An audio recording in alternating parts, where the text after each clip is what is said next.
T-minus 10, 9, 8, 7, 6, 5. All three engines up. Hello everybody and welcome to my second look at Elite Dangerous. This time I asked the question, what if it was great? I am being a little facetious as I really enjoy this game, however I do believe there is lots of room for improvement. This week's update has been a huge step in the right direction when it comes to adding some personality to the game, and also diminishing what was previously described as a purely clinical experience. The first thing I noticed was now the larger stations have voiced radio comms. It's very difficult to overstate how much this enhances the game.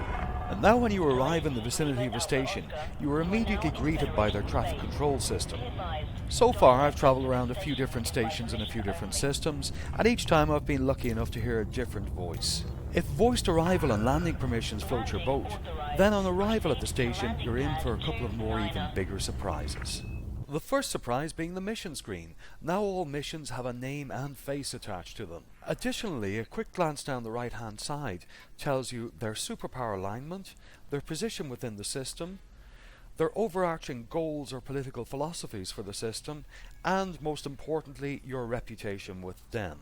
A little bit of personality has also been added here in the way they greet you, which is affected by your reputation with them or their faction, and whether or not they've encountered you before. The ship outfitting system has been dramatically improved. At a glance you can now see what effect each prospective module will have on firepower, performance, jump range, and most importantly power draw. Another big addition has been the introduction of faction messages charting the consequences of your actions, so if you've been a huge space cunt, you will know all about it very quickly. The internet wouldn't be the internet if we didn't bitch and whine about the things we love. In view of that, I placed a post on Reddit last week asking fellow commanders what they believe would take Elite Dangerous beyond good and into the realms of the absolutely awesome. The first and most important thing required to make this game absolutely awesome is a ship's log. From being able to recall where you purchased the best ships and ship upgrades, to mining nodes on trade routes, a ship's log is vital. The ship's log should be searchable so you can see which of the systems you visited before are democracies, dictatorships, ruled by batshit crazy space rapists, or male-hating professional victims who derive their wealth and power from the shrill platitudes of the disgustingly unattractive on-space tumbler. The next thing that would make this game the dog's bollocks is colonization. Imagine being able to spread the ever-multiplying and consuming virus that is humanity to distant and newly discovered systems. There could be a mechanic involving pioneer ships, and where players would have to keep the colonies well supplied in order for them to grow and prosper. The next thing that would make this game the tiger's twat is a decent chat system. What's required is a system that includes local, galactic, factional, looking for assistance, looking for trades, and looking for group sections. This would dramatically improve the social aspect of the game and make it a much less desolate and foreboding place for new commanders. Another way this game could become the Caribou's cock is through some limited mission scripting. Currently standard data and goods haulage missions work well.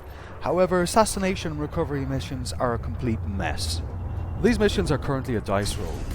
You search unknown signal sources continuously. If you roll a 6, your target is there. If not, fuck you, try again. The idea of the unknown signal source is to create an instance where the player is not in direct competition with any other players to complete a mission. However, this system is completely flawed. A better system would be to instance the player or players as soon as the mission is accepted. Instead of searching unknown signal sources, they would have to visit the target system, speak to people at the local bases in order to build a profile of their target. They could then follow their target on his daily visit to a local station and pick a convenient ambush point to fulfill their contract. The current system of having targets sitting in space clouds watching videos of early 21st century dictators discussing their favourite alleged goat rape techniques is just a little bit far-fetched. The next thing that would make this game the manatee's minge is player associations or guilds. Players could band together to achieve common aims and objectives, and if one particular association got out of hand, they would be outlawed and could be pursued throughout the galaxy by both system forces and other associations.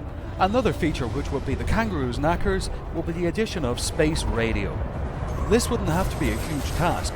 It could consist of propaganda broadcasts in the more restrictive systems and advertisements and public announcements in the freer ones. This is something to which I'm sure the community would be also glad to contribute.